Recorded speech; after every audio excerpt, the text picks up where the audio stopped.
ବୁଡ଼ିବ କଣ ଭାସିବ ଦେଖିବା ହେଲା। କୋଉଟା ୟା ଭିତରେ ବୁଡ଼ିବ କୋଉଟା ଭାସିବ ବୋଲି ତମେ ଭାବୁଛ? ଏଇଟା କଣ ହବ? ଏଇଟା ବୁଡ଼ିବ ନା ଏଇଟା ଭାସିବ? ଆଉ ଏଇଟା ଏଇଟା କେମିତି ଜାଣିବା ଏଇଟା ଭାସିବ କି ବୁଡ଼ିବ? କେମିତି ଜାଣିବା?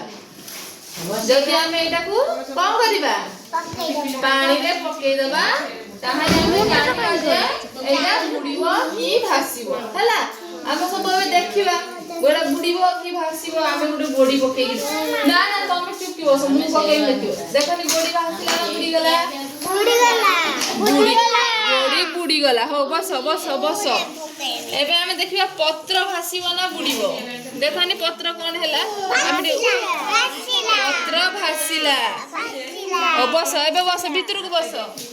ତାହେଲେ ଆମେ ଯଦି ଏଇ ଛୁଆର କ୍ଲିପଟା ପକେଇବା କଣ ହବ? ଆମର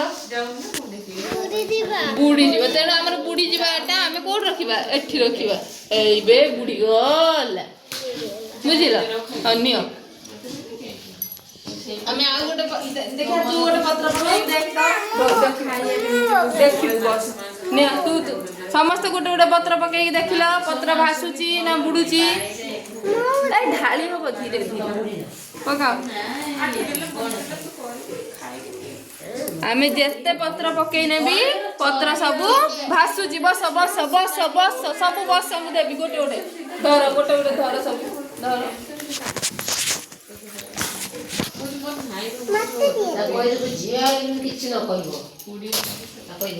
ହେଲା ପକେଇକି ଦେଖନି ପଥର ଭାସିଲା ନା ବୁଡ଼ିଗଲା? ତାହେଲେ କିଏ କିଏ ସବୁ ଭାସିବେ? ପତ୍ର ଭାସିବ, ଫୁଲ ଭାସିବ, କାଗଜ ଭାସିବ ହେଲା। ଆଉ ବୁଡ଼ିଯିବ କିଏ? ପଥର। ଆମର ଯେତିକି ସବୁ ଓଜନ ଜିନିଷ ସିଏ କଣ କରିବେ? ବୁଡ଼ିଯିବେ। ଯେତିକି ହାଲକା ଜିନିଷ ସେ ସବୁ ଭାସିଯିବେ। ଆମକୁ ଯଦି ଜଣେ ପଚାରିବ କୋଉଟା ବୁଡ଼ିବ ଆଉ କୋଉଟା ଭାସିବ ଆମେ କେମିତି ଜାଣିବା? ଆମେ ତାକୁ ଯଦି ପାଣିରେ ପକେଇଦବା ତାହେଲେ ଆମେ ଜାଣିଦବା ଯେ ସେଟା ବୁଡ଼ିବ କି ଭାସିବ ହେଲା। ତାହେଲେ କେମିତି ଜାଣିବ? ଯାହା ପଚାରିବେ ନେଇ ପାଣିରେ ପକେଇଦବ। ଦେଖିବା ବୁଡ଼ିଲା ନା ଭାସିଲା। ଆମ ମା ଯୋଉ ବାଇଗଣ କାଟୁଛି ଘରେ ତ ପାଣିରେ ପକେଇ ଦଉଛି ସେଟା କଣ ହଉଛି?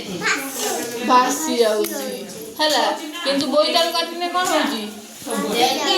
ଆଳୁ ବୁଡ଼ି ଯାଉଛି ହେଲା। ତେଣୁ ଆମେ ଜାଣିବା କୋଉଟା ଭାସିଲା କୋଉଟା ବୁଡ଼ିଲା।